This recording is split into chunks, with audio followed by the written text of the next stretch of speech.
আপনারা সবাই ভালো আছেন, ভালোর দলে আছেন। আমিও ভালো আছি, ভালোর দলে আছি। এবং আরও একটা নতুন এপিসোড নিয়ে আপনাদের সামনে হাজির হয়ে গেলাম আজকে শুক্রবার। এবং আশা করছি প্রথম থেকে শেষ পর্যন্ত এই এপিসোডের সঙ্গে থাকবেন। আমরা কিছুদিন আগেই বার্থডে উপলক্ষে আপনাদেরকে পরপর বেশ কিছু দারুণ ঘটনা উপহার দিয়েছি। সবসময় ভাগ্যে ভালো ঘটনা যে থাকেই এমনটা না, আবারও একটা ভালো ঘটনা আমাদের হাতে এসেছে। এবং এই ঘটনাটি আফ্রিকান কালো জাদু নিয়ে আপনারা অনেকেই শুনেছেন। এর ফার্স্ট পার্ট, আজকে এর সেকেন্ড পার্টটা আমরা শোনাবো আপনাদেরকে। আশা করছি প্রথম থেকে শেষ পর্যন্ত আমাদের সঙ্গে থাকবেন এবং প্রতিটা মুহূর্ত আমাদের সাথে উপভোগ করবেন। চলুন কথা না বাড়িয়ে সরাসরি ঘটনায় চলে যাই। আসসালামু আলাইকুম রাসেল ভাই, আশা করি আপনি ভালো আছেন, কারণ আপনি সবসময় ভালোর দলে থাকেন।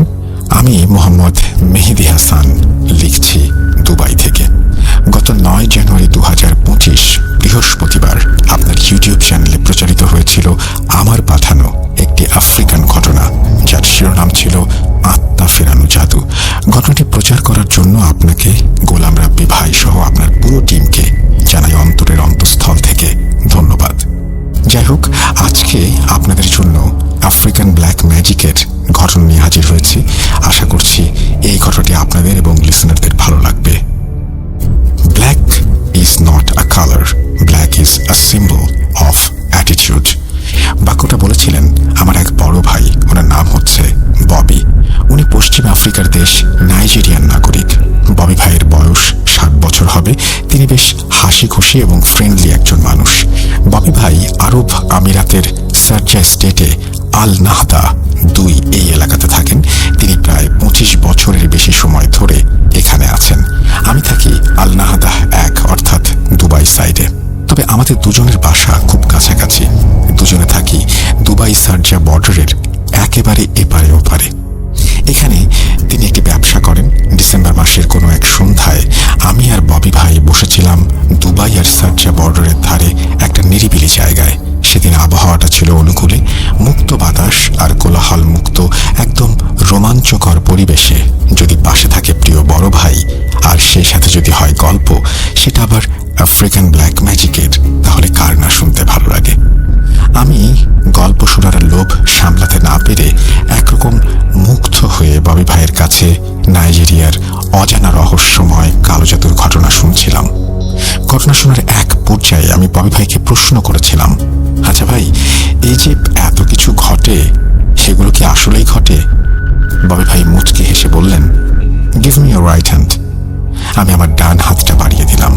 তারপর তিনি আমার হাত ধরে বললেন, now close your eyes and keep them closed. চোখ বন্ধ করার প্রায় 2 মিনিট পর ববি ভাই বললেন, নাও ওপেন ইউর আইস। আমি চোখ খুললাম। ববি ভাই জিজ্ঞেস করলেন, where is the Sahara centre? এটা কি হলো? আমার সামনে থাকা বিশাল একটা শপিং মল, যেটা দুবাই ও সারজা বর্ডারে অবস্থিত, ওটা তো আমাদের সামনে ছিল। এখন সেটা কোথায় গেল? আমি খুঁজতে থাকি। আশেপাশে ভালো করে চেয়ে দেখি সব ঠিক আছে, কিন্তু শুধু সাহারা সেন্টার নেই। অবাক কাণ্ড। তাছাড়া কিছুটা ভয় পাচ্ছিলাম আমি কখনো ভাবতেই পারিনি আমার এরকম একটা অভিজ্ঞতা হবে। ততক্ষণে ববি ভাই বুঝতে পেরেছেন আমি একটু নার্ভাস ফিল করছি। উনি আমার কাঁধে হাত দিয়ে বললেন, রিল্যাক্স। আমি কিছু বলে ওঠার আগে উনি বললেন, এটা হচ্ছে দৃষ্টিভ্রম জাদু। ভয়ের কিছু নেই, চোখ বন্ধ করে আবার তাকাও, তাহলে সব ঠিক হয়ে যাবে। তখন আমার হাত ববি ভাই ধরে রেখেছিলেন। আমি পুনরায় চোখ বন্ধ করে আবার খুললাম। আমি দেখলাম এবার সব ঠিক আছে। এই তো আমার সামনে সাহারা সেন্টার। আমি বেশ অবাক হয়ে যাই। এটা ছিল আমার জীবনের ভিন্ন একটা অভিজ্ঞতা। আমি ববি ভাইকে জিজ্ঞেস করলাম, তাহলে আপনি কি কোনো কবিরাজ? তিনি বললেন, হ্যাঁ, তুমি আমাকে ছোটখাটো একজন কবিরাজ ভাবতে পারো। আমি বললাম, ছোটখাটো বলতে আপনি যেটা আমাকে দেখালেন, মানে দৃষ্টিভ্রম জাদু, এটা কি কোনো ছোটখাটো বিষয়? তখন ববি ভাই বললেন, এটা অতি সাধারণ বিষয়। আমি যে জাদুবিদ্যা জানি তার তুলনায় এটি একটা একদম প্রাথমিক জাদু। তুমি হয়তো জানো না, আমাদের আফ্রিকাতে 4 শ্রেণীর কবিরাজ বা তান্ত্রিক আছে। নাইজেরিয়া সহ আফ্রিকার দেশগুলোতে মোট 4 শ্রেণীর কবিরাজ পাওয়া যায়, যেটাকে আফ্রিকান ভাষাতে তিনেল, উমনে, পুনা এবং নোয়া বলে। কবিরাজ যারা সাধারণত গ্রামগঞ্জে জাদুর খেলা দেখায়, তাছাড়া টুকটাক জাদু জানে আর ছোটখাটো সমস্যার সমাধান তারা করতে পারে। অমনি হচ্ছে তৃতীয় শ্রেণীর কবিরাজ যারা সাধারণত সামাজিক ও ধর্মীয় অনুষ্ঠানগুলো পরিচালনা করে। সেখানে অনেক ধরনের অনুষ্ঠান হয়ে থাকে যেগুলো কালো জাদুর মাধ্যমে হয়ে থাকে, যেমন ভুডো, গুনগুন ইত্যাদি। এই ভুডো ও গুনগুন সম্পর্কে একটু পরে বলছি। এরা ভুডো বিদ্যার চর্চা ছাড়াও প্রথম কালো জাদু বিদ্যাতে মোটামুটি পারদর্শী হয়ে থাকে। তাছাড়া অনেক সমস্যার সমাধানও করতে পারে। পুনা হচ্ছে দ্বিতীয় শ্রেণীর কবিরাজ যারা অনেক অভিজ্ঞ হয়।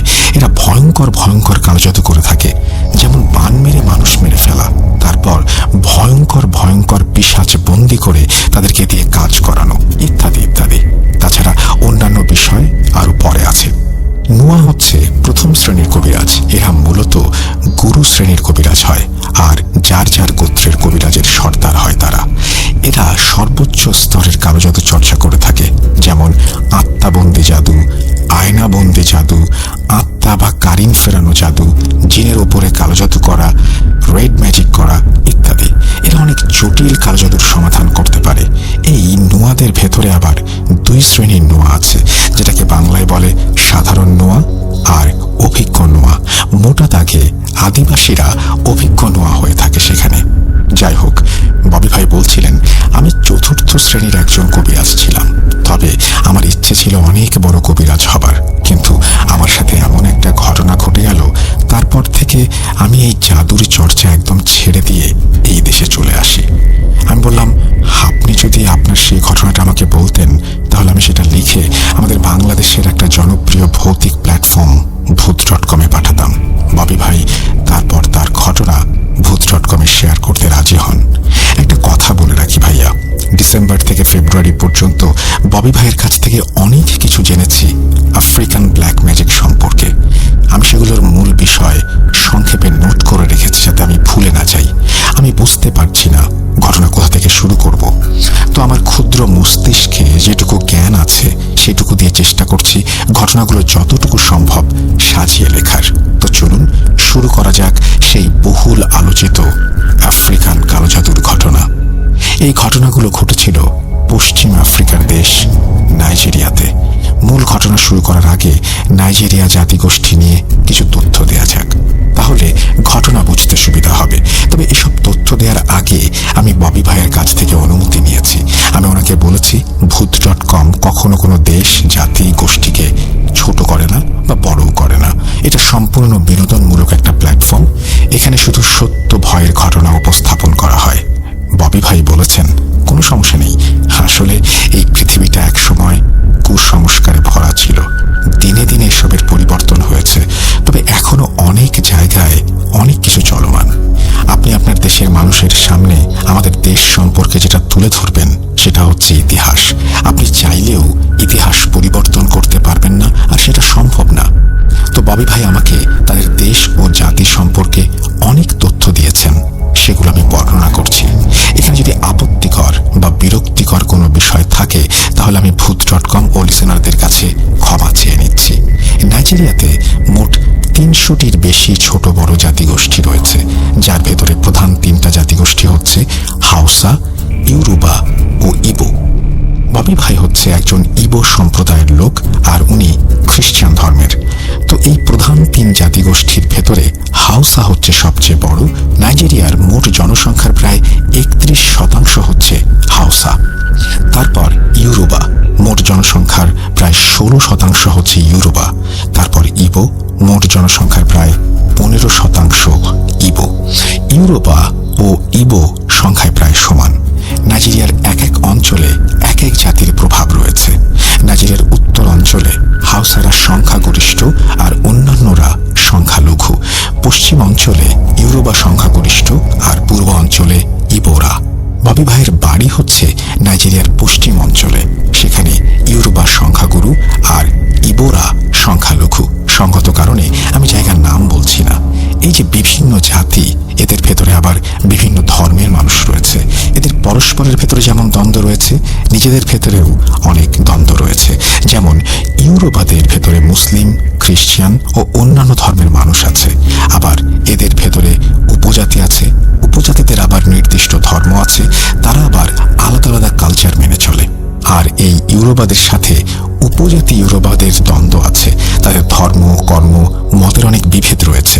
যদি কালো জাদুর কথা বলেন, তবে উপজাতিরা এসব বিষয়ে সবসময় অভিজ্ঞ এবং শ্রেষ্ঠত্ব লাভ করেছে।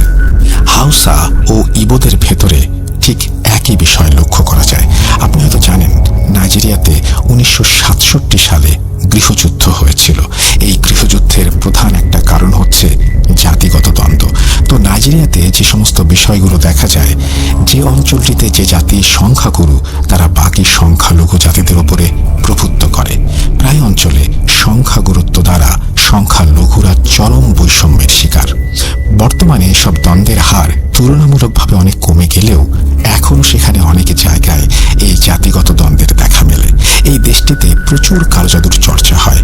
তাছাড়া নাইজেরিয়ার বিশাল একটা জনগোষ্ঠী ভুডো বা কালো জাদু ধর্মে বিশ্বাসী। ভুডো হচ্ছে তাদের ভাষায় প্রজ্ঞা ও কল্যাণের প্রতীক। তবে এই ধর্মটি কিন্তু অন্যান্য ধর্ম থেকে একদমই আলাদা, কেননা ধর্মের চেয়েও এর সাথে তাদের একান্ত নিজস্ব একটি দর্শন ও আদর্শ জড়িয়ে আছে। এই ধর্মের সবচেয়ে গুরুত্বপূর্ণ দিক হলো এটি একই সাথে সর্বেশ্বর এবং একেশ্বরবাদী। ববি ভাই বলছিলেন, প্রতি বছর একটা বিশেষ দিনে এই ভুডুয়ানরা একটা গুনগুন অনুষ্ঠানের আয়োজন করে থাকে। সেদিন একজনকে বিশেষ সাজে সাজানো হয়। এই গুনগুন অনুষ্ঠানে যিনি গুনগুন সেজে থাকেন, তিনি বিভিন্ন রঙের লম্বা লম্বা জামা পরে বাড়ি বাড়ি ঘুরে বেড়ান। তাদের বিশ্বাস, এই দিনে তাদের পূর্বপুরুষদের আত্মা ফিরে আসে। তবে একটা ভয়ঙ্কর বিষয় আছে এখানে। এই গুনগুন যখন বাড়ি বাড়ি ঘুরে বেড়াবে, তখন তার থেকে বেশ দূরত্ব বজায় রাখতে হয়। যদি কেউ ভুল করে এই গুনগুন সাজে সজ্জিত ওই ব্যক্তির কাছে যান, তবে গুনগুন সাজে সজ্জিত ব্যক্তিটি সহ যে ব্যক্তি তার কাছে যাবে, সেই ব্যক্তি অর্থাৎ দুজনের একসাথে মৃত্যু হবে। একবার ববি ভাইয়ের এলাকায় গুনগুন অনুষ্ঠানে দুজন ব্যক্তি একসাথে মারা গেল। একজন নাকি ভুল করে গুনগুনকে স্পর্শ করে ফেলে। তারপর বিদ্যুতের শক খেয়ে মানুষ যেমন মুহূর্তের মধ্যেই দগ্ধ হয়ে যায়, ঠিক তেমনি করে ওই দুজন মারা গেলেন। এটা ববি ভাই নিজে দেখেছেন। তাছাড়া এখানে মানুষ প্রায় সর্বক্ষেত্রে কালো জাদুর ব্যবহার করে থাকে। এই যেমন ভালো চাকরির জন্য, ভালোবাসা স্থাপন, সংসারে শান্তির জন্য ইত্যাদি ইত্যাদি। তাছাড়া খারাপ দিক তো আছেই। ফুটবল নাইজেরিয়ার একটি জনপ্রিয় খেলা, এটা আমরা সবাই জানি। ববি ভাই বলছিলেন, ওই যে বড় বড় তারকা ফুটবলাররা, তাদের অনেকেই কবিরাজের শরণাপন্ন হয়েছেন বিভিন্ন সময়ে। রোমান, ক্যাথলিক, খ্রিস্টান ও প্র্যাকটিসিং মুসলিম ব্যতীত মোটামুটি সবাই প্রত্যক্ষ পরোক্ষভাবে কালো জাদুর চর্চা করে থাকেন অথবা শরণাপন্ন হয়ে থাকেন। এখানে সবচেয়ে ভয়ঙ্কর যে বিষয়টি লক্ষ্য করা যায়, সেটি হচ্ছে এখানে এক জাতি অন্য জাতির ওপরে কালো জাদু করে থাকে। এবার হয়তো বুঝতে পারছেন আমি কেন এত কথা বললাম। আজকের গল্পের মূল বিষয় হচ্ছে দুই জাতি অর্থাৎ ইউরোবা এবং ইবোদের ভেতরে কালো জাদুর লড়াইকে কেন্দ্র করে। এবার মূল ঘটনায় আসা যাক। ববি ভাই তার বর্তমান বয়স হিসাব করে বলেছেন, এই ঘটনার সূত্রপাত তার জানা মতে 1980 দশকের শেষের দিকে একটা সময় হয়ে থাকে।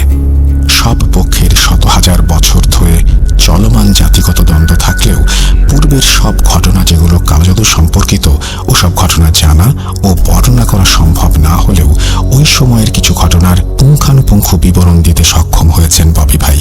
তো ইবোরা ইউরোবাদের দ্বারা চরম বৈষম্যের শিকার হয়ে তারা সিদ্ধান্ত নেন যে এবার তারা এমন কিছু করবেন যেটা ইউরোবারা সারা জীবন মনে রাখবে। যেহেতু এখানে ইউরোবারা সংখ্যাগুরু, সেহেতু ইবোরা শক্তিতে তাদের সাথে পারবে না। তাই তারা সিদ্ধান্ত নেন তারা ইউরোবাদের ভেতরে যারা তুলনামূলক বেশি ইবো বিদ্বেষী অর্থাৎ উগ্র স্বভাবের, তাদের উপরে কালো জাদু করবে।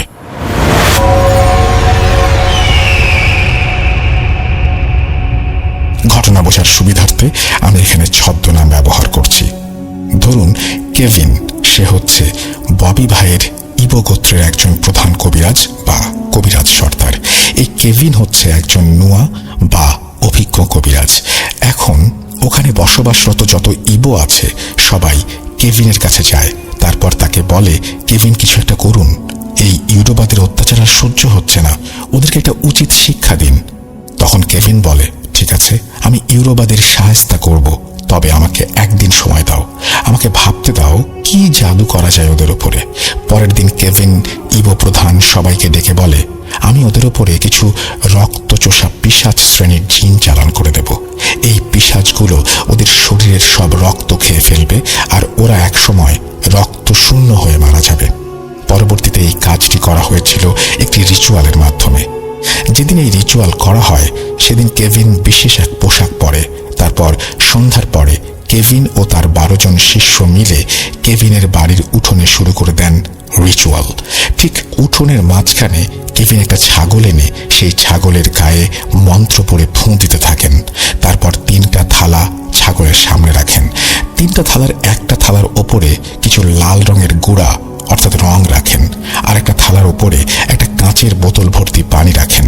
সেখানে কিসের পানি ছিল তা আসলে জানা যায়নি। ওইদিকে কেভিনের শিষ্যরা ওই ছাগলকে ঘিরে গোল হয়ে অদ্ভুত এক নৃত্য করতে থাকে, মানে শুধু 2 পা নাচিয়ে ওই ছাগলের চারপাশে ঘুরতে থাকে। ওদিকে কেভিন রঙের থালা থেকে রং নিয়ে মন্ত্র পড়ে ছাগলের গায়ে মাখাতে থাকে, আর একটু পর পর ওই কাঁচের বোতল থেকে কিছু পানি মুখে নিয়ে ফুস করে ছাগলের দিকে পানি নিক্ষেপ করে। এতে অনেকটা ছড়িয়ে ছিটিয়ে পানিগুলো ছাগলের গায়ে লাগে। এভাবে চলে প্রায় 10 মিনিট। এরপর কেভিন একটা লম্বা ধারালো রামদা নিয়ে আসে, আর কেভিনের শিষ্যরা এক ধরনের কাঠের বাদ্য বাজাতে থাকে, যেটা আকারে একটা গোল বাটির মতো হলেও অনেকটা ঢোলের মতো বাজতে থাকে। তারা তখন বাদ্য বাজিয়ে ছাগলটির চারপাশে গোল করে নৃত্য করছে আর সুর করে একটা শব্দ বারবার বলছে।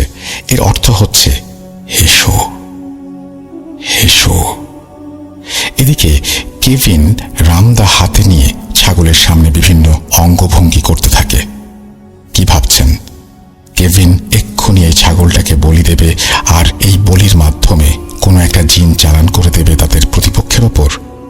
আমিও এটাই ভেবেছিলাম, কিন্তু আসলে সেটা হয়নি।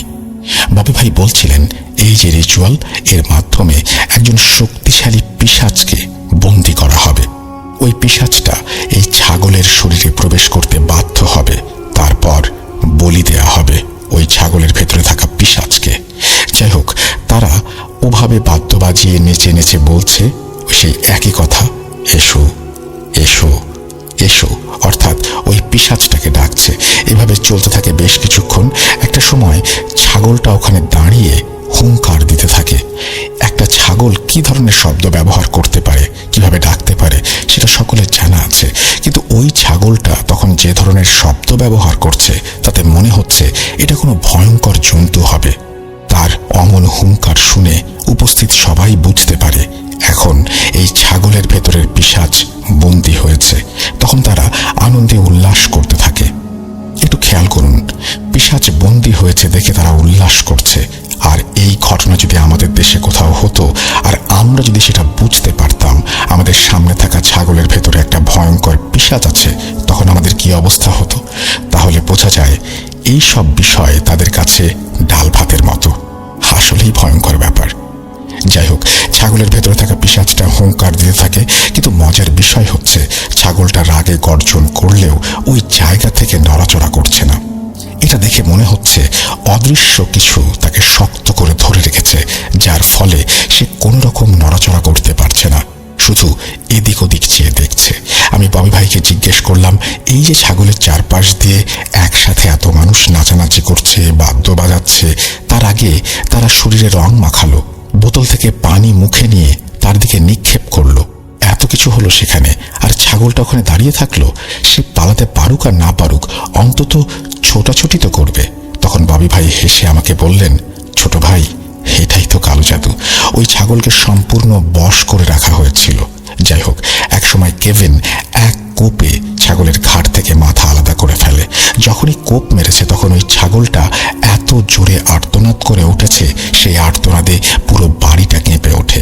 ওই আর্তনাদ মূলত ছাগলের ভেতরে থাকা পিশাচটার।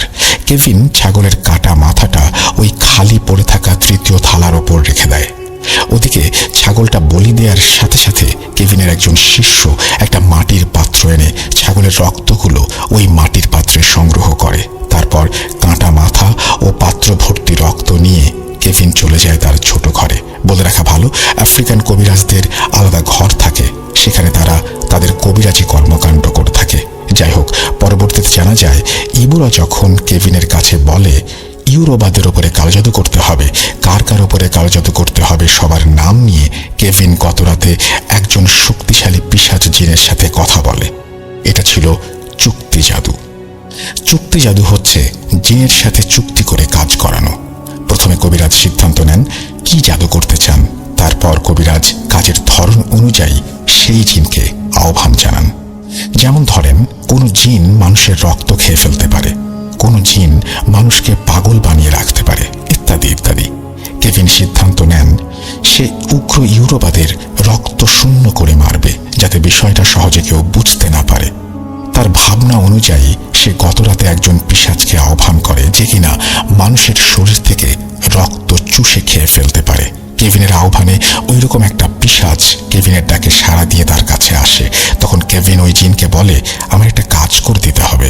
জিন জিজ্ঞাসা করে, কি কাজ? তখন কেভিন বলে, তোমাকে যাদের নাম বলবো তুমি তাদের রক্ত খেয়ে ফেলবে। এই কাজের জন্য তুমি আমার কাছে কি চাও? তখন জিন বলে, আমি মানুষের রক্ত খেতে পছন্দ করি, এটা ঠিক, তবে এই কাজ করতে হলে তোমাকে দুটো কাজ করতে হবে। কেভিন জিজ্ঞেস করে, কি কি কাজ করতে হবে? তখন ওই জিন বলে, তুমি যেমন তোমাদের শত্রুদের মেরে ফেলতে চাইছো, ঠিক আমিও আমার একজন শত্রুকে হত্যা করতে চাই তোমার মাধ্যমে। একটা কথা, মানুষের ভেতরে যেমন শত্রুতা থাকে, জিনদের ভেতরেও তেমন শত্রুতা আছে। যাই হোক, কেভিন বলে, তোমার প্রথম কাজ আমি করে দেব, মেরে দেব তোমার শত্রুকে, তুমি যাকে মারতে চাও। দ্বিতীয় কাজ কি সেটা বলো। তখন জিন বলে, আমি আমার শত্রুর তাজা রক্ত পান করতে চাই আর তার মাথাটা চিবিয়ে খেতে চাই। কেভিন বলে, ঠিক আছে, তাই হবে। ওই যে ছাগলের ভেতরে থাকে একটা পিশাচ বন্দি করে তাকে বলি দেয়া হলো, ওই বলি হওয়া জিনটা ছিল কেভিনের সাথে চুক্তি করা জিনের শত্রু। তো এভাবেই ইবোদের কবিরাজ সর্দার একটা জিনের সাথে চুক্তি করে ইউরোবাদের ওপরে কালো জাদু করল। পরবর্তীতে নাকি এই জাদুর প্রভাবে ইউরোবাদের অনেকে রক্ত শূন্যতায় ভুগে মারা যায়। কি ভাবছেন, ইউরোবারা কিছু বুঝতে পারেনি? ইবোরা তাদের ওপরে কালো জাদু করেছে এটা ইউরোবারা জেনে যায়, তারপর তারা ইবোদের ওপরে কালো জাদু করে। একটা কথা বলে রাখা ভালো, জাদুবিদ্যায় কেউ কারো থেকে কম না। হাউসা, ইবো, ইউরোবা এই তিন জাতিদের কাছে রয়েছে কালো জাদুর বই। যাই হোক, প্রতিশোধ হিসেবে ইউরোবা ইবোদের ওপরে ভয়ঙ্কর এক কালো জাদু করে। এই জাদুকে বলে আত্মঘাতী কালো জাদু, অর্থাৎ এই জাদু যার উপরে প্রয়োগ করা হবে সে নিজে আত্মহত্যা করে মারা যাবে। সেবার ইউরোবাদের এই জাদুর ফলে নাকি 10 জনের বেশি ইবোরা আত্মহত্যা করেছিল। একসাথে এত মানুষ আত্মহত্যা করছে, এটা কোনো স্বাভাবিক বিষয় ছিল কি? ইবোরা বুঝতে পারে আসলে ঘটনা কি ঘটছে। আমি দুঃখিত, এই জাদু করার নিয়মটা আমি জানতে পারিনি, যেটা আমাকে ববি ভাই বলতে পারেননি। তবে এই জাদু কাটানোর যে প্রক্রিয়া ছিল সেটা ববি ভাই আমাকে বলেছেন। যখন ইবোরা ইউরোবাদের দ্বারা কালো জাদুতে আক্রান্ত হয়ে নিজে নিজের প্রাণ নিতে থাকে, তখন কেভিন বুঝতে পারে তাদের গোত্রের ওপরে ইউরোবারা ওইসব ভয়ঙ্কর জিন চালান করে দিয়েছে, যারা মানুষকে নিয়ন্ত্রণে রেখে আত্মহত্যা করতে বাধ্য করছে। এখন এটার একটা সমাধান দরকার। কি সেই সমাধান আর সেটা কিভাবে করা হলো এখন বর্ণনা করছি। এর সমাধান হচ্ছে একটাই, আর সেটা হচ্ছে ইউরোবাদের চালান করা জিনদের হত্যা করা। কিভাবে হত্যা করা হলো এখন সেটা জানবো। যেদিন ওই জিনদের কেভিন হত্যা করলো, সেদিন কেভিন আর তার 12 সদস্যের শিষ্যরা সন্ধ্যায় একটা যজ্ঞ করে। যজ্ঞটা করেছিল যেভাবে, কেভিন অনেকগুলো কাঠের পুতুল নিয়ে আসে, আর তার সংখ্যা প্রায় 20টা হবে। তারপরে একটা পুতুলকে উঠোনের মাঝে রেখে ওই পুতুলকে কেন্দ্র করে বাকি পুতুলগুলোকে ওই কেন্দ্রীয় পুতুলের চারপাশে গোল বৃত্ত করে সাজায়। ওদিকে কেভিনের শিষ্যরা এক ধরনের ফুলের পাপড়ি ছিঁড়ে একটু একটু করে প্রত্যেকটা পুতুলের মাথার ওপর রাখে। বাকি পুতুলদের তুলনায় কেন্দ্রীয় পুতুলের মাথায় ফুলের পাপড়ি একটু বেশি রাখে। তারপর কেভিন উপস্থিত সবাইকে বলে, এখন যার যার ঘরে ফিরে যাও, কাল সব ঠিক হয়ে যাবে, আর কেউ আত্মহত্যা করবে না। এই বলে কেভিন তার ছোট ঘরে চলে যায় তার শিষ্যদের নিয়ে। যাই হোক, কেভিন শিশুদের নিয়ে চলে যায় সেই রিচুয়ালের ঘরে, বাকি অংশ শুরু করে এবং পুতুলগুলো ওভাবে উঠোনে পড়ে থাকে। আমি ববি ভাইকে জিজ্ঞাসা করলাম, কেভিন ওই ঘরে গিয়ে কি কি করলো? ববি ভাই বললেন ওখানে বসে বসে সে তার তন্ত্রমন্ত্র পড়ে কিছু ভয়ঙ্কর জিনকে আহ্বান করল। সেদিন গভীর রাতে নাকি অনেকগুলো আলো এসে এক এক করে উঠোনে থাকা ওই পুতুলদের ভেতরে প্রবেশ করে। তারপর সেগুলো মানুষের মতো করে চলতে শুরু করে এবং একসময় হাওয়ায় মিলিয়ে যায়। এই দৃশ্য নাকি ববি ভাইয়ের একজন প্রতিবেশী দেখেছিলেন, যেটা তিনি পরবর্তীতে সবাইকে জানিয়েছেন। ওই জিনগুলো কি জিন ছিল আর তারা কিভাবে ইউরোবাদের চালান করা আত্মহত্যা প্রতিরোধ করলো বা বাধা দিল, জিনদের হত্যা করলো, এই বিষয়ে বেশি কিছু জানাতে পারেননি ববি ভাই। তবে এই রিচুয়ালের মাধ্যমে ইউরোবাদের কালো জাদু নষ্ট করতে সক্ষম হয় ইবো কবিরাজদের সর্দার কেভিন। এরপরেও অনেকবার দুই জাতির ভেতরে কালো জাদুর লড়াই চলেছে। দুই পক্ষ দুই পক্ষের ওপরে ভয়ঙ্কর জাদু করেছে, যার অনেক কিছু ববি ভাই আমাকে বললেও সঙ্গত কারণে আমি সেগুলো এড়িয়ে যাচ্ছি। তবে দুই জাতির ভেতরে চলমান কালো জাদুর লড়াইয়ে সবচেয়ে ভয়ঙ্কর জাদু কি ছিল, সেটা কিভাবে করা হলো এবং তার সমাধান কিভাবে এলো, সেটা আমি বর্ণনা করব। বর্ণনা করার আগে কিছু কথা বলে নিতে চাই। সেখানে প্রত্যেকটা জাতির ভেতরে অনেক ধরনের কুসংস্কার রয়েছে। যেমন ইউরোবাদের ভেতরে একটা প্রথা আছে, সেটা হচ্ছে নিজের ইচ্ছাতে বলিদান, অর্থাৎ যিনি বলি হবেন তিনি সম্পূর্ণ নিজের ইচ্ছাতে বলি হবেন। ধরেন যুদ্ধ চলাকালীন সময়ে অনেক দেশের স্বার্থে, দেশের মানুষের স্বার্থে আত্মঘাতী কাজ করেন কেউ। বিষয়টা অনেকটা সেরকম। ইউরোবা নিজেদের জাতি ও গোত্রের স্বার্থে স্বেচ্ছায় নিজের জীবন উৎসর্গ করে থাকেন। তারপর ইবোদের ভেতরে একটা প্রথা রয়েছে, যেমন যমজ বাচ্চা বলি। ধরুন কারো যমজ বাচ্চা রয়েছে, ওই বাবা মা স্বেচ্ছায় তাদের সন্তানকে বলি দিতেন। ওই সন্তানের পিতা মাতার বিশ্বাস তারা অনেক ভাগ্যবান ও ভাগ্যবতী বলে সৃষ্টিকর্তা তাদেরকে জোড়া বাচ্চা উপহার দিয়েছেন। এখন তাদের উচিত এই জোড়া বাচ্চা সৃষ্টিকর্তার নামে উৎসর্গ করা। তারপর হাউসাদের ভেতরে একটা প্রথা রয়েছে, বিশেষ একটা সময়ে একজন নববধূকে বলি দেয়া। প্রথমে কোনো একটা মেয়েকে বলির জন্য নির্বাচন করা হয়, তারপর তাদের ভেতরে একজনের সাথে তাকে বিয়ে দিয়ে সেই বধূকে বলি দেয়া হয়। এগুলো সবকিছু ছিল কালো জাদুর অন্তর্ভুক্ত। এক সময় সেখানে ব্রিটিশদের পদার্পণ হয়। তখন ব্রিটিশ শাসন আমলে এসব প্রথার ঘোর বিরোধিতা শুরু করে ব্রিটিশরা। তারপর সেটা মোটা দাগে বন্ধ করতে সক্ষম হলেও এখনো অনেক জায়গায় অতি গোপনে এই সব কর্মকাণ্ড চলে বলে জানিয়েছেন ববি ভাই। যাই হোক, ববি ভাই বলছেন ইবো এবং ইউরোবাদের ভেতরে অনেকবার কালো জাদুর লড়াই চলেছে, যেটা এখনো অর্থাৎ এই 2025 সালে এসেও চলমান। আর ভেতরে ইউরোবারা আমাদের ইবোদের ওপরে এমন এক ভয়ঙ্কর কালো জাদু করে বসলো, যেটার ফলে অনেক ইবো মারা গেল আর ওই জাদু কাটাতে অনেক বেগ পেতে হয়েছিল। একদিন সকালবেলা হঠাৎ করে কেভিনের রক্ত বমি শুরু হয়। খবর পেয়ে সবাই কেভিনের কাছে ছুটে গেলাম আমরা। যে দেখি ঘর থেকে শুরু করে পুরো উঠোন জুড়ে শুধু রক্ত আর রক্ত। অবাক করা বিষয় হচ্ছে কেভিন এভাবে বমি করছে আর তার বমির সাথে শুধু তাজা রক্ত বের হচ্ছে, কিন্তু কেউ তাকে ধরছে না। তাকে ধরে হাসপাতালে নেবে সেটা না করে সবাই দাঁড়িয়ে দাঁড়িয়ে তামাশা দেখছে। আমরা কেভিনকে ধরার জন্য এগিয়ে গেলে কেভিন আমাদেরকে বলে, আমার থেকে দূরে থাকো, আমাকে তোমরা বাঁচাতে পারবে না, আমি এক্ষুনি মারা যাব। তার এমন কথা শুনে আমরা বেশ অবাক হই, সে সাথে মর্মাহত হই। আমরা কেভিনকে জিজ্ঞেস করি, এসব কি করে হলো? তখন কেভিন বলে, ইউরোবরা করেছে, এবার আমরা কেউ বাঁচতে পারবো না।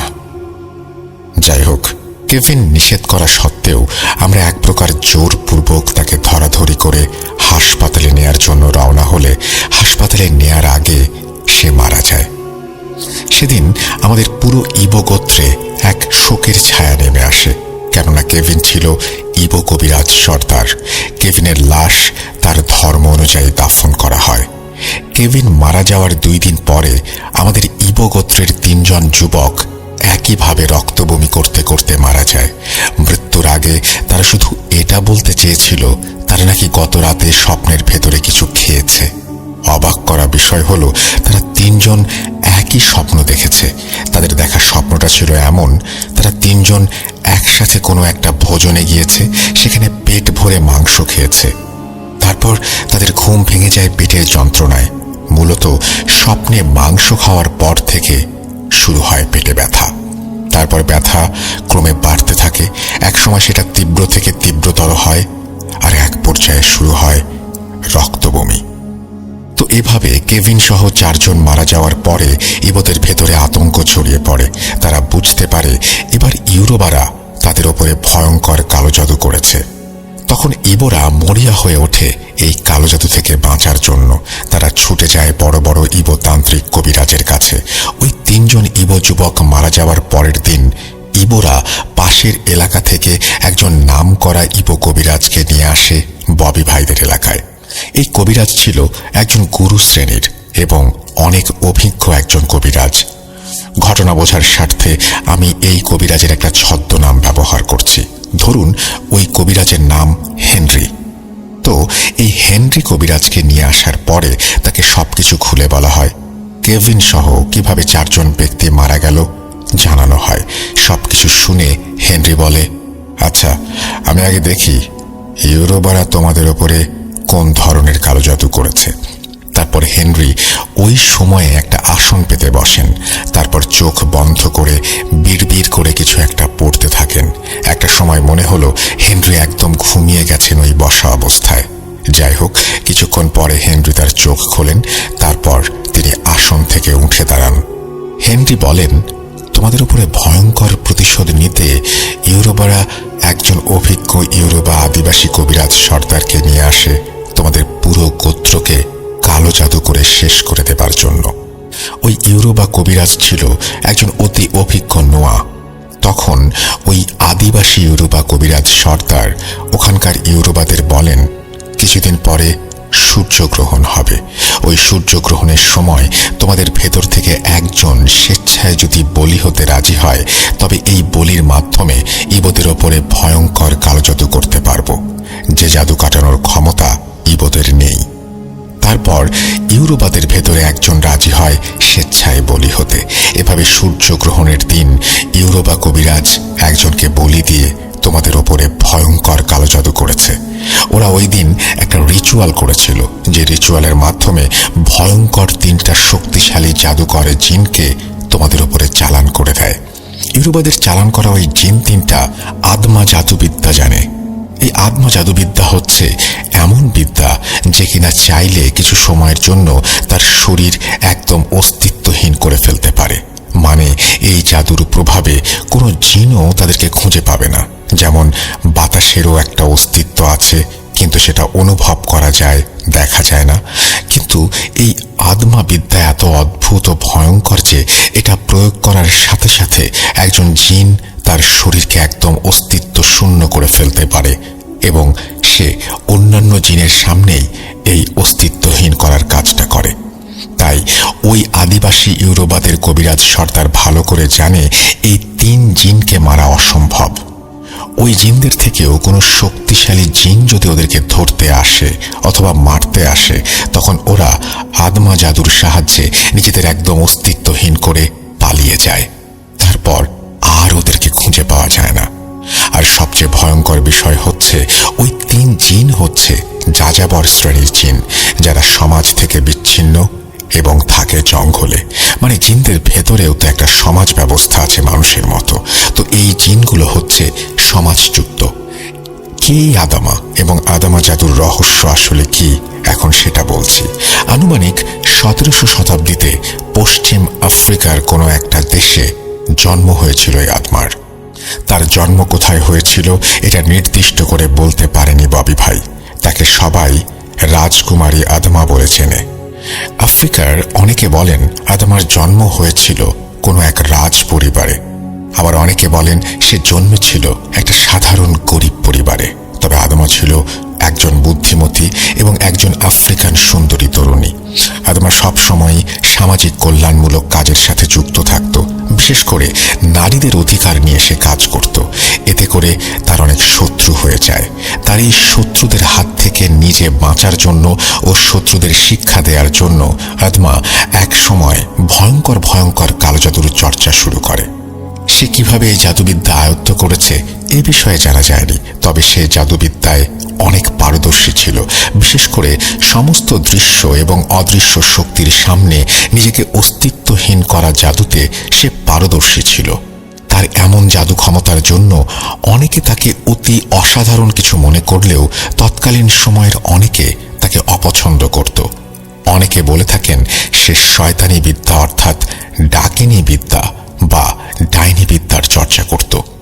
যাই হোক, এই হচ্ছে আদমা সম্পর্কে সংক্ষিপ্ত তথ্য। আদমার কাছ থেকেই এই 3টি জিন নিজেদের লুকিয়ে ফেলার সেই জাদু শিখেছে বলে কবিরাজ হেনরি সেদিন জানিয়েছিল। আদমা এই 3 জিনকে বশ করে তার জাদুবিদ্যার যাবতীয় কাজ করাতো। এখন আদমা মারা যাবার পরে ওই জিন 3টা মুক্ত হয়ে যায় আর এখন তারা স্বাধীন। প্রশ্ন থাকতে পারে, তারা যদি স্বাধীন হয়ে থাকে তবে ইউরোপা আদিবাসী কবিরাজ সর্দারের কথা অনুযায়ী তারা কেন কাজ করছে? উত্তর হচ্ছে, এটা একটা চুক্তি। যাই হোক, বলি দেওয়ার পরে শর্ত অনুযায়ী এখন ওই 3 জিন ইউরোপা আদিবাসী কবিরাজ সর্দারের কাছে প্রতিশ্রুতি দিয়েছে ওরা তোমাদের সবাইকে মেরে ফেলবে। ইউরোপাদের সবচেয়ে বেশি ক্ষোভ ছিল কেভিনের ওপরে। এই জন্য ইউরোপারা তাদের কবিরাজ গুরুর কাছে অনুরোধ করে সে যেন সর্বপ্রথম কেভিনকে হত্যা করে। সেই কথা অনুযায়ী ইউরোপাদের কবিরাজ গুরু সর্বপ্রথম কেভিনের ওপরে কালো জাদু করে। যে রাতে কেভিনকে হত্যা করা হয় সেই রাতে কেভিনকে একই স্বপ্ন দেখানো হয়। মানে তোমাদের যে 3 জন যুবক মারা গেছে তারা যে স্বপ্ন দেখেছিল, একটা ভোজনে গিয়ে পেট ভরে মাংস খাচ্ছে, তারপর পেট ব্যথা শুরু হয়েছে এবং অতঃপর রক্ত বমি করে মৃত্যু। মূলত ওই জিন 3টা স্বপ্নের ভেতরে এক ধরনের কাঁচা মাংস খাওয়ায়। এই মাংস খাওয়ার ফলে এই 4 জনের মৃত্যু হয়েছে। এখন প্রতিদিন তোমাদের ভেতরে 3 জন করে স্বপ্নে ওই 3 জিনের দেয়া মাংস খাবে এবং এটা খেলে আর বাঁচার উপায় নেই। এভাবে তোমাদের সবাইকে মেরে ফেলবে। এই সমস্যার সমাধান একটা, সেটা হচ্ছে ওই যাযাবর 3 জিনকে হত্যা করা, যা আমার পক্ষে অনেক কঠিন হবে। তবে আমাকে একটু সময় দাও, দেখি কি করা যায়। আপাতত আমি চলে যাচ্ছি, আগামীকাল আবার আসবো। আজকে রাতের ভেতরে আমি দেখি কোনো উপায় বের করতে পারি কিনা। তারপর হেনরি চলে যায় আর যাবার আগে সবাইকে বলে যায় আজকে রাতে ভুলেও কেউ যেন না ঘুমায়। কারণ হচ্ছে ঘুমিয়ে গেলে গত রাতের মতো 3 জনকে স্বপ্নের ভেতরে মাংস খাইয়ে মেরে ফেলা হবে। জেগে থাকলে হয়তো এই সমস্যাটা হবে না। যাই হোক, সেদিন রাতে কবিরাজ হেনরির কথা মতো আর কেউ ঘুমানোর সাহস পায়নি। তবে দুর্ভাগ্যবশত হঠাৎ করে ভোর রাতের দিকে আবারও 3 জন যুবক রক্ত বমি করতে করতে একটা সময় মারা যায়। মারা যাবার আগে তারা এটা বলেছিল যে একটা সময় তারা অনুভব করে কেউ তাদের কাছে এসে জোর করে কিছু কাঁচা মাংস খাইয়ে দিল। যখন মাংসগুলো খাওয়াচ্ছিল তখন তারা চিৎকার করতে যেও করতে পারেনি, নড়াচড়া করার কোনো শক্তি ছিল না।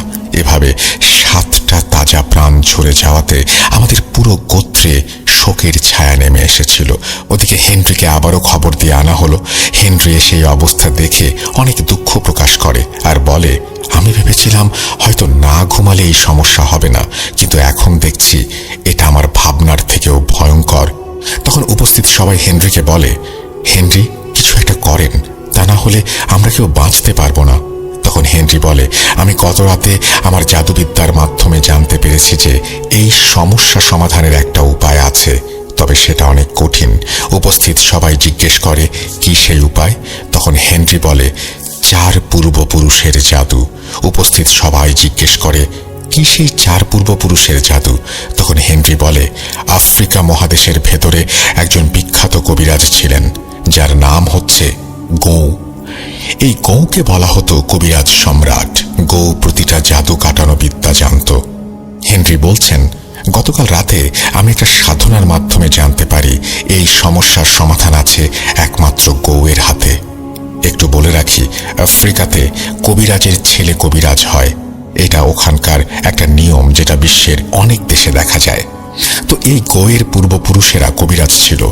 তো বংশ পরম্পরায় গৌ একজন কবিরাজ হয়ে ওঠে। কিন্তু গৌ এমন কিছু সাধনা করেছিল যেটা অন্যান্য কবিরাজরা চিন্তা ভাবনা করতেও ভয় পায়, যেমন মৃত মানুষের আত্মা বন্দি করে তাদেরকে দিয়ে কাজ করানো। এখানে আত্মা বলতে আমরা কারিন বুঝি, তবে সমস্যা হচ্ছে গৌ মারা গেছে অনেক দিন আগে, এমনকি তার ছেলে সহ পরবর্তী 3 পুরুষ মারা গেছে। বর্তমানে গৌয়ের বংশধর যিনি আছেন তিনি অনেক দূরে থাকেন, রাতারাতি তার কাছে গিয়ে তাকে দিয়ে কাজ করানো অসম্ভব। তাছাড়া সে গৌয়ের মতো ওই রকম অভিজ্ঞতা অর্জন করতে পেরেছিল কিনা সেটাও ভাবার বিষয়। তাই আমি সিদ্ধান্ত নিয়েছি আমি 4 পূর্বপুরুষের জাদু করব। উপস্থিত সবাই তখন হেনরিকে জিজ্ঞেস করে, কি সেই 4 পূর্বপুরুষের জাদু? তখন হেনরি বলে, আমি গৌয়ের আত্মা ফিরিয়ে আনব, আর সেই আত্মার কাছ থেকে জেনে নেব এই সমস্যার সমাধান। তবে এই কাজটা করা মোটেও সহজ নয়। গৌয়ের আত্মা ফেরাতে হলে আমাকে তার পরবর্তী 3 পুরুষের আত্মা ফেরাতে হবে। মানে গৌয়ের আত্মা ফেরাতে হলে প্রথমে গৌয়ের নাতির ছেলের আত্মা ফেরাতে হবে, তারপর গৌয়ের নাতির ছেলের আত্মার ওপর ভর করে গৌয়ের নাতির আত্মা ফেরাতে হবে, সেই আত্মার উপরে ভর করে গৌয়ের ছেলের আত্মা ফিরবে, তারপর সেই আত্মার উপরে ভর করে গৌয়ের আত্মা ফিরবে। এটাকে বলে ম্যাজিক অফ 4 অ্যানসেস্টার্স, অর্থাৎ 4 পূর্বপুরুষের জাদু। এই 4 পূর্বপুরুষের জাদু কিভাবে করা হয়েছিল আর আত্মা কিভাবে ফিরেছিল সেটা বর্ণনা করার আগে আমি কিছু কথা বলতে চাই, কেননা এই বিষয় নিয়ে তর্ক হতে পারে।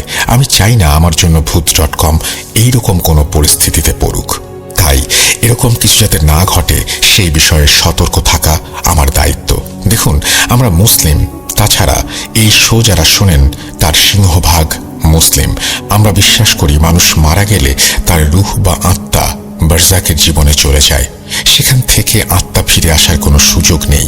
আর আমরা এটাও জানি যে আমাদের সকলের সাথে একটা করে কারিন জিন থাকে। এই কারিন জিন আমাদের সকলের জন্মের সাথে আমাদের সাথে যুক্ত হয়ে যায়। আমাদের মৃত্যু হলেও এই কারিন জিন কিন্তু বেঁচে থাকে। কতদিন বেঁচে থাকে এই বিষয়ে আমি আসলে জানি না, তবে সে বেঁচে থাকে। আমরা অনেক ঘটনার মাধ্যমে জেনেছি যে কারিন জিন হাজির করা হয়েছে বা অনেকে এই কারিনের সাহায্যে কাজ করেছেন। মূল বিষয় হচ্ছে নির্দিষ্ট কিছু প্রক্রিয়ার মাধ্যমে কারিন জিন হাজির করা যায়, আর এই কারিন জিনকে দিয়ে কাজ করানো যায়। আমরা যেটাকে কারিন জিন হিসেবে জানি, আফ্রিকানরা অথবা অন্যান্য অনেক দেশের মানুষ সেটাকে স্পিরিট বলে। আমি ববি ভাইকে দেখেছি, উনি যখন কিছু খান বা পান করেন, ধরুন উনি একটা সফট ড্রিঙ্ক নিলেন, সেটা খুলে ছোট ছোট করে 4 ফোঁটা ড্রিঙ্ক মাটিতে ফেলে তারপর তিনি সেটা পান করবেন। এর কারণ আমি জানতে চাইলে উনি আমাকে বলেছেন যে উনি বিশ্বাস করেন ওনার 4 পূর্বপুরুষেরা এখনো এই দুনিয়াতে আছে, যারা প্রতিনিয়ত ওনাদের চারপাশে থাকে। যাই হোক, এখন এই ঘটনার মূল পর্ব 4 পূর্বপুরুষের জাদু সেটা বর্ণনা করছি।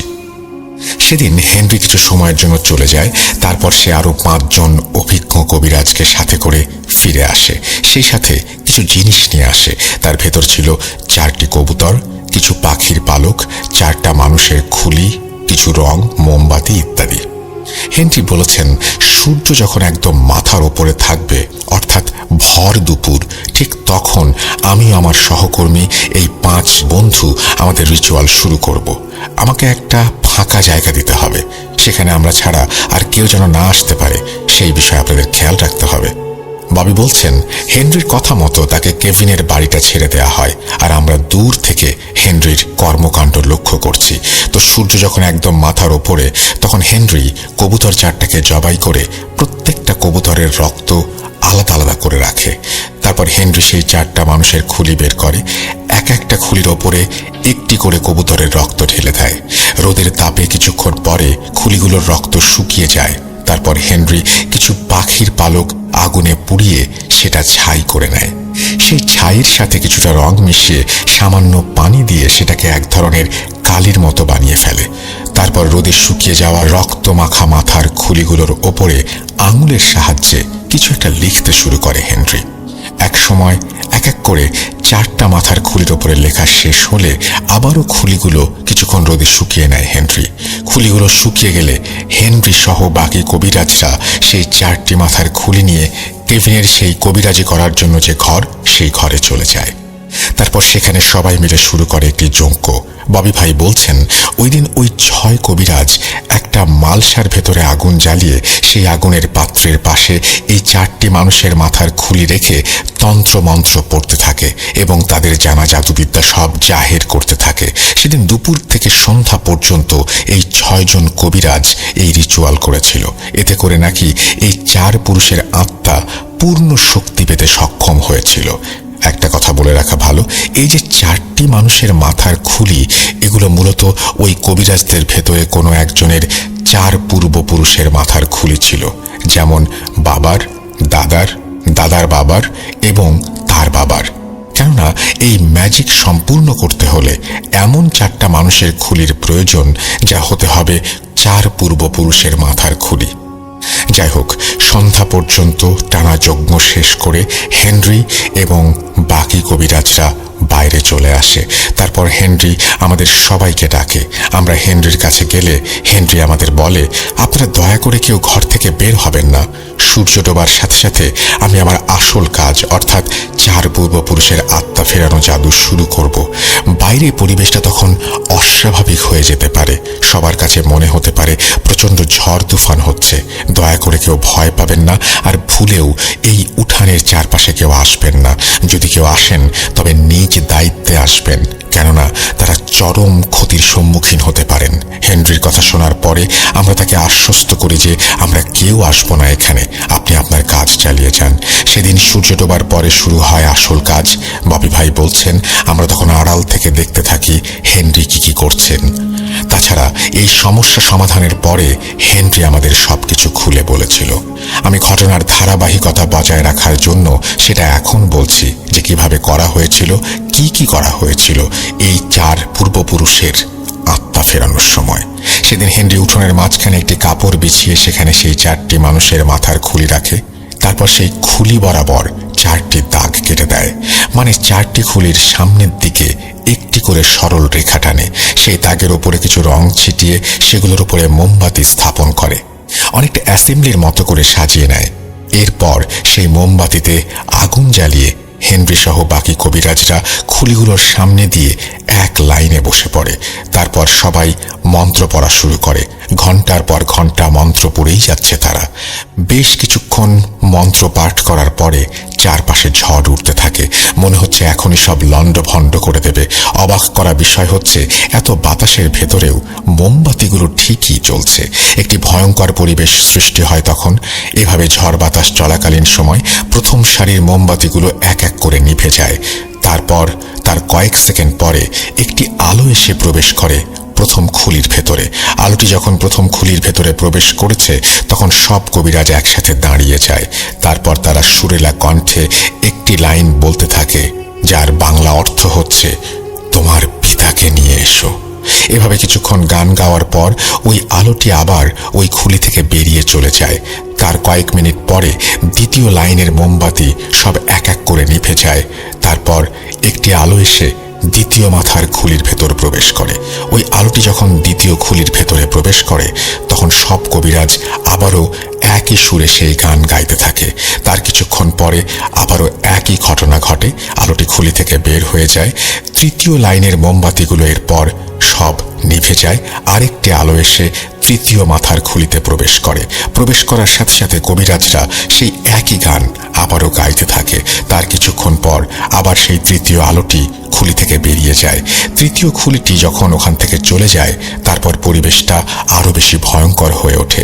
মনে হচ্ছে এক্ষুনি সব লণ্ডভণ্ড হয়ে যাবে। চারপাশ জুড়ে তখন প্রচণ্ড বাতাস বইছে। এমন সময় চতুর্থ লাইনের মোমবাতিগুলো নিভে যায় এবং একে একে 4টি আলো 4টি খুলিতে প্রবেশ করে। যখনই ওই আলো খুলিগুলোর ভেতরে প্রবেশ করেছে তখন আবার সেই কবিরাজরা উঠে দাঁড়ায় এবং সবাই একসাথে বলতে থাকে, হে মহাত্মা, বাঁচাও আমাদেরকে বাঁচাও।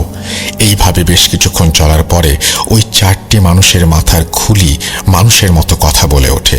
ওরা বলে, তোদের এত বড় সাহস, আমাদের বিরক্ত করিস। তখন হেনরি বলে, আমাদের ক্ষমা করে দাও, আমরা যে বড় অসহায়, আমাদের আর কোনো পথ খোলা ছিল না। আমরা বাধ্য হয়ে তোমাদেরকে ডেকেছি, তারপর ওই 4 পূর্বপুরুষের সাথে কবিরাজ হেনরির অনেক কথা হয়। অবশেষে হেনরি সক্ষম হয় তাদের শান্ত করতে। এক পর্যায়ে চতুর্থ খুলির যেটার ভেতরে গোঁয়ের আত্মা ছিল সে বলে, আমাদের কেন ডেকেছিস সেটা বল। তখন হেনরি সবকিছু খুলে বলে কিভাবে ইউরোবারা ইবোদের ওপরে কালো জাদু করেছে আর এই সমস্যার সমাধান কি সেই বিষয়ে গোঁয়ের কাছে তারা জানতে চায়। সবকিছু শুনে গোঁ বলে, এই সমস্যার সমাধান হচ্ছে আয়না জাদু।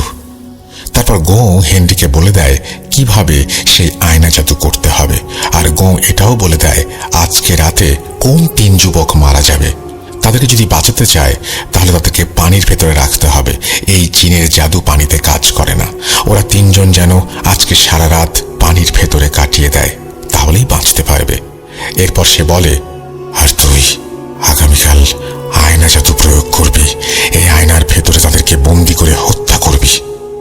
পুরো প্রক্রিয়াটি কিভাবে করতে হবে সেটা গোঁ হেনরিকে শিখিয়ে দেয়।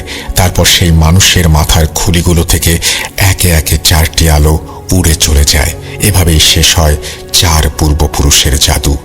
সবকিছু সম্পন্ন হওয়ার পর হেনরি সবাইকে আবারও ডাকে। আমরা তার কাছে গেলে সে সবকিছু খুলে বলে। তারপর সেই 3 জন যুবককে যাদেরকে আজকে রাতে মেরে ফেলা হবে তাদেরকে একটি পুকুরে রাত কাটাতে বলা হয়। হেনরির কথা মতো ওই 3 জন যুবক সারা রাত পুকুরের পানিতে কাটিয়েছিল। পরের দিন বিকেলে হেনরি একা আসে, সাথে 3টা আয়না নিয়ে। হেনরিকে দেখে আমরা সবাই তার কাছে এগিয়ে গেলাম। তখন হেনরি বলে, আমাদের কোনো সমস্যা হয়েছে কিনা। আমরা তাকে বলি, না, আজকে আর কোনো সমস্যা হয়নি।